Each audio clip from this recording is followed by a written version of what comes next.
الحمد لله حمدا كثيرا كما أمر، والصلاة والسلام على حبيبنا محمد خير البشر. أما بعد، فمرحبا وأهلا بكم في ليلة جديدة من برنامجنا آية وحكاية. الآية اليوم هي سلاح من الأسلحة التي ستواجه بها مصاعب العودة وعقبات العودة، ألا وهي من المعينات. قلنا إن احنا حاسين بيك، وإحنا كلنا زيك محتاجين إن احنا معينات تعيننا على إن احنا نثبت على طريق التوبة. لو عايز تعرف المعين ده، يا ريتك تتابع تسمع الآية وتشوف القصة الجميلة إن شاء الله اللي هنحكيها بعد الآية. قال الله عز وجل: أعوذ بالله من الشيطان الرجيم. فقلت استغفروا ربكم إنه كان غفارا. الآية طبعا لا يخفى عليكم أنها في سورة سيدنا نوح. يعني الله سبحانه وتعالى يكلمنا على لسان حبيبنا محمد صلى الله عليه وسلم، ويقول لنا: استغفروا الله تبارك وتعالى، استغفروا ربكم الذي خلقكم، الذي رزقكم، الذي رباكم بنعمه، فهو الخالق والمربي بالنعم، هذا هو الرب. إنه كان غفارا، إنه طبعا للتوكيد أو تأكيد المعنى، كان غفارا. غفارا صيغة مبالغة، أي كثير المغفرة ودائم المغفرة. طالما العبد بيرجع ويستغفر: إنك ما دعوتني ورجوتني غفرت لك على ما كان منك ولا أبالي. ده المعنى يعني السهل للآية. والاستغفار العلماء بيقولوا، احنا من هنا النهارده هنتكلم على معين من معينات الدعوة اللي هو الاستغفار، استغفار الله تبارك وتعالى، ان انت تقول بقلبك وبلسانك استغفر الله. وده يعني سلاح سهل ممكن اي حد يعمله، مش محتاج جهد، لكن طبعا هو محتاج إعانة من الله تبارك وتعالى. انت تقول استغفر الله مش سهلة.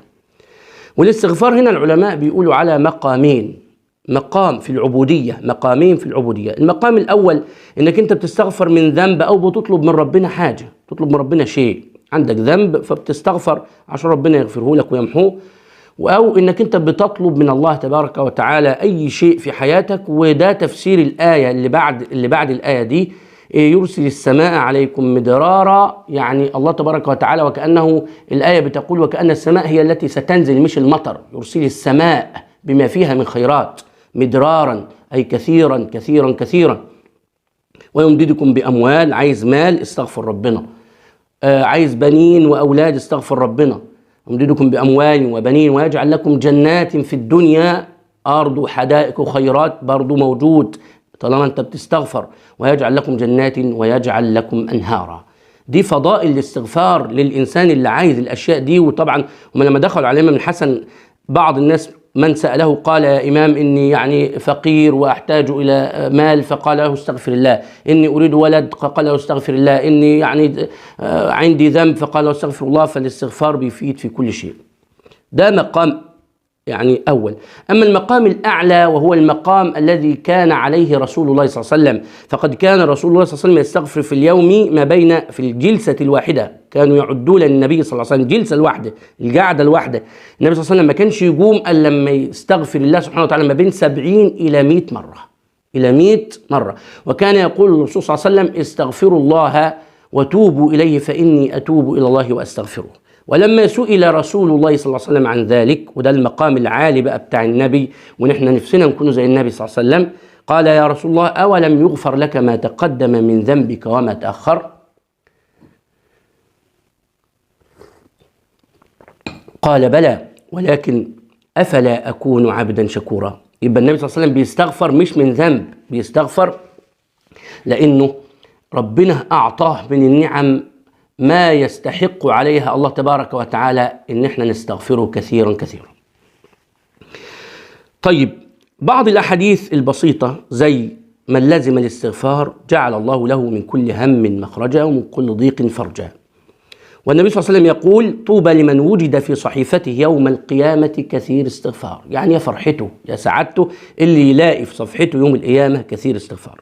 وهنا قصة سريعة وبسيطة وجميلة جدا، تبين ان الانسان لو لازم الاستغفار ان شاء الله هيحقق له ربنا اللي هو عايزه كله. قصة الامام احمد بن حنبل امام الدنيا، في يوم من الايام في سفرة من سفراته العلمية يخرج وينقطع به المقام او الطريق عند قرية او بلدة قد أظلم الليل وبردت الدنيا، وتوقف به المكان في تلك البلدة، لم يجد من مكان يأوي إليه ولا غيره، فنظر على مقربة منه فوجد مسجدا، فاقترب من المسجد ودخل فصلى. وبعد أن صلى الإمام قال: أستريح أنام أقضي هذه الليلة في المسجد. وبعدما نوي أن ينام جاءه العامل بتاع المسجد: قم، ليس هذا مكان للنوم، يا عم اتركني طيب أريح شوية، أنام شوية من هنا لهنا، يخليك يرضيك يبارك فيك. ما فيش خالص. الراجل تمته ورا الإمام بن حنبل لحد ما طلعه بره المسجد وداه على باب المسجد. واخد بالك معايا؟ وبعد ما طلعه على باب المسجد الإمام أحمد بن حنبل قال: طب أستريح على باب المسجد أريح شوية. يا دوبك لسه برضه هيحاول يريح، جاله الراجل بتاع المسجد تاني قال له: مش هينفع، راسه ألف سيف، ما انت نايم هنا. يا عم يهديك يرضيه. ما كانش يعرف الامام بن حنبل، لان العلماء دول الكبار دول ما كانوش يبغون شهره ولا يبغون سمعه ولا غيره، حتى انتهى به ان جره جرا فرماه في قارعه الطريق في الشارع. سلم يا رب سلم. راجل عجوز، الامام بن حنبل كان عجوز في الوقت ده، سنه كبير وشبته بيضه. مر عليه رجل عجوز ايضا يعمل خبازا، فلما رأى الإمام أحمد بن حنبل يفعل به هكذا وكان لا يعرفه أيضا، قال له: تعال معي. أمسك به برفق وأخذه، قال: تعال معي، أنا عندي مخبز، هناخدك هناك نومة مستريحة وحد بيتي اللي عندي. الإمام أحمد بن حنبل قال: فرجت الحمد لله. راح معاه للمخبز بتاعه. الإمام أحمد بن حنبل لسه هيرتاح يجد أمرا عجيبا. صلى على النبي وأنا أقول لك.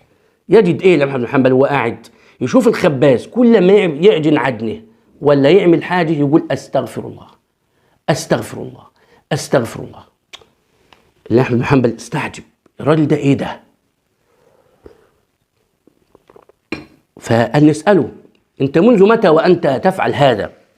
قال: منذ زمن بعيد، عشرات السنين، وأنا كلما عجنت أو خبزت استغفرت الله.